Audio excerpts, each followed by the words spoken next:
অসমীয়া মাধ্যমৰ একমাত্ৰ উচ্চ শিক্ষানুষ্ঠান তথা 1952 চনত স্থাপিত হোৱা ৰঙাপাৰা উচ্চতৰ মাধ্যমিক বিদ্যালয়ত অনুষ্ঠিত হয় কৃতি ছাত্ৰ-ছাত্ৰীৰ সম্বৰ্ধনা অনুষ্ঠান।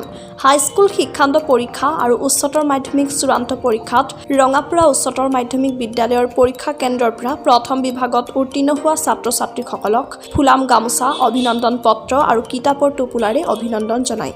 ৰঙাপাৰা উচ্চতৰ মাধ্যমিক বিদ্যালয়ৰ অৱসৰপ্ৰাপ্ত অধ্যক্ষ বীৰেন্দ্ৰ কুমাৰ দত্তৰ সভাপতিত্বত অনুষ্ঠিত হোৱা সম্বৰ্ধনা অনুষ্ঠানটিত অঞ্চলটোৰ গণ্যমান্য ব্যক্তিসকল উপস্থিত থাকে। সভাত কৃতি ছাত্ৰ-ছাত্ৰীসকলক অতিথিসকলে অভিনন্দন জনায়।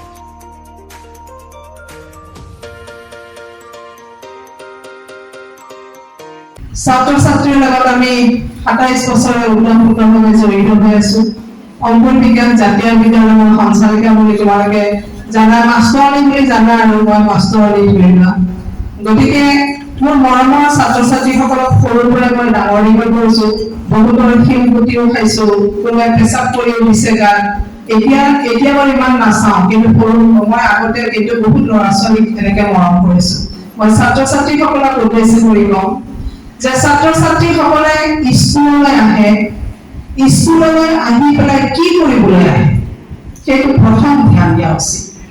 সময় কৰ্তব্যৰ প্ৰতি যদি তোমালোকে মনত ৰাখা যে দায়িত্ববোধ, মোৰ এটা দায়িত্ব আছে স্কুললৈ যোৱা, স্কুললৈ গৈ আমি কি কৰিব গৈছো সেইটো প্ৰথম মনত ৰাখিবা।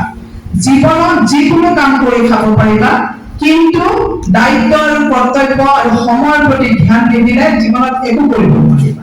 জীৱনটো আমি উপভোগ কৰিবলৈ বহুত সময় পাওঁ, কিন্তু চম্ভালিব নোৱাৰিম। জীৱনটো সুন্দৰভাৱে চম্ভালিবলৈ হ'লে আমি কি কৰিব লাগিব?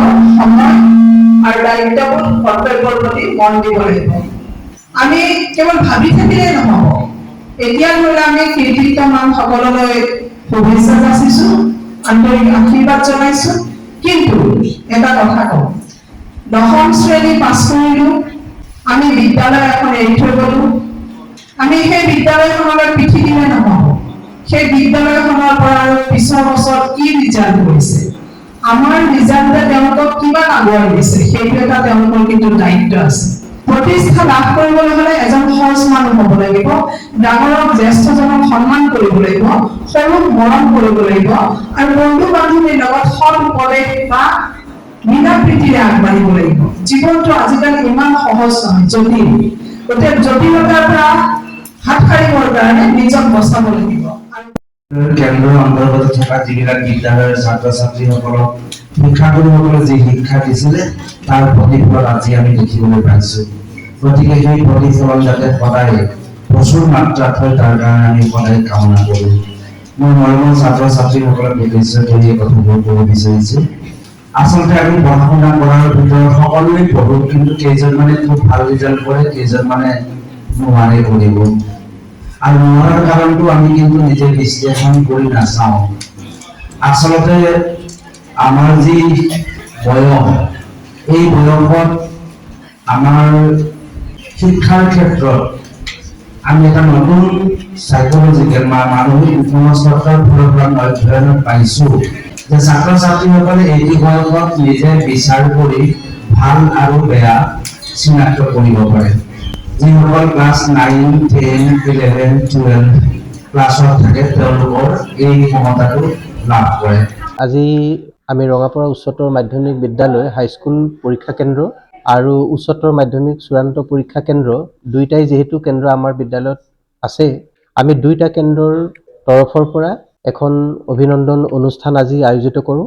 এই অভিনন্দন অনুষ্ঠানলৈ 2023 বৰ্ষৰ হাইস্কুল শিক্ষান্ত পৰীক্ষাত সৰ্বোচ্চ নম্বৰ পোৱা 3জন কৃতিমান ছাত্ৰ আৰু লগতে উচ্চতৰ মাধ্যমিক পৰীক্ষা কেন্দ্ৰৰ পৰা সৰ্বোচ্চ নম্বৰ পোৱা 3জন ছাত্ৰ, লগতে ৰঙাপাৰা অঞ্চলৰ সৰ্বোচ্চ নম্বৰ প্ৰাপ্ত ছাত্ৰজন আৰু আমাৰ বিদ্যালয়ৰ পৰা সৰ্বোচ্চ নম্বৰ পোৱা ছাত্ৰজনক আমি আমন্ত্ৰণ জনাওঁ। লগতে আমাৰ বিদ্যালয়ৰ লগত সংলগ্ন হৈ থকা ফিডাৰ স্কুলবিলাককো আমি আমন্ত্ৰণ জনাইছিলোঁ।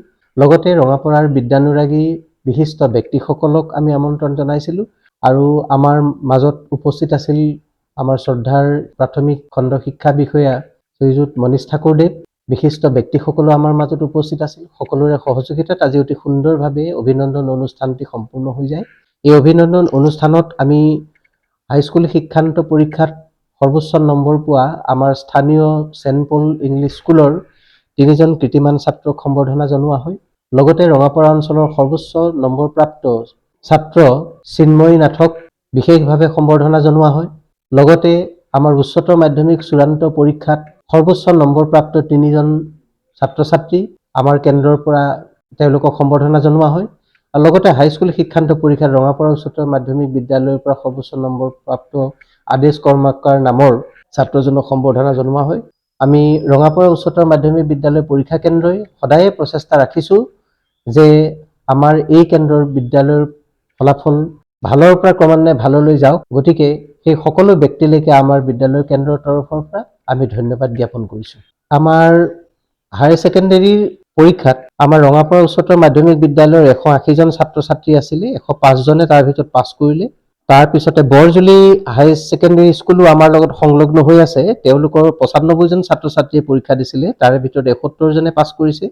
আৰু কল্পদ্ৰুম একাডেমী বুলি এখন জুনিয়ৰ কলেজ আমাৰ লগত জড়িত হৈ আছে, তেওঁলোকৰ 15জন ছাত্ৰ-ছাত্ৰীয়ে পৰীক্ষা দিছিল, তাৰ ভিতৰত 12জনে ইতিমধ্যে পাছ কৰিছে। মুঠতে আমাৰ কেন্দ্ৰটোৰ পৰীক্ষাৰ যিটো শতকৰা ৰিজাল্ট আছিলে এইটো 64% আছিল সামগ্ৰিক ৰিজাল্ট।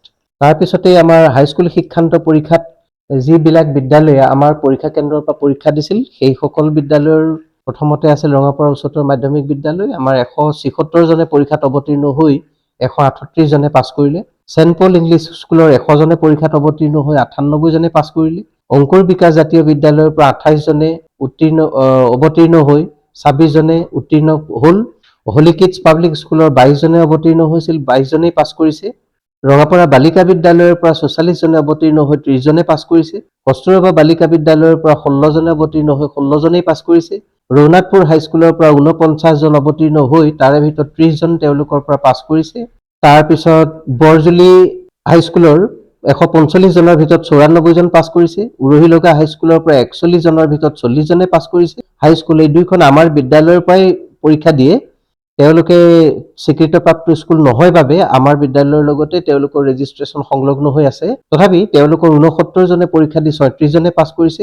আৰু আমাৰিবাৰী হাইস্কুলৰ 111জনে পৰীক্ষা দি 72জন ছাত্ৰই পাছ কৰিছে। আমাৰ কেন্দ্ৰটোৰ যিটো শতকৰা হিচাপ আছিলে, এই শতকৰা হিচাপ আমাৰ আছিলে 78.84। এয়া আছিল আমাৰ হাইস্কুল শিক্ষান্ত পৰীক্ষাৰ ফলাফল। News desk, news wide Assam.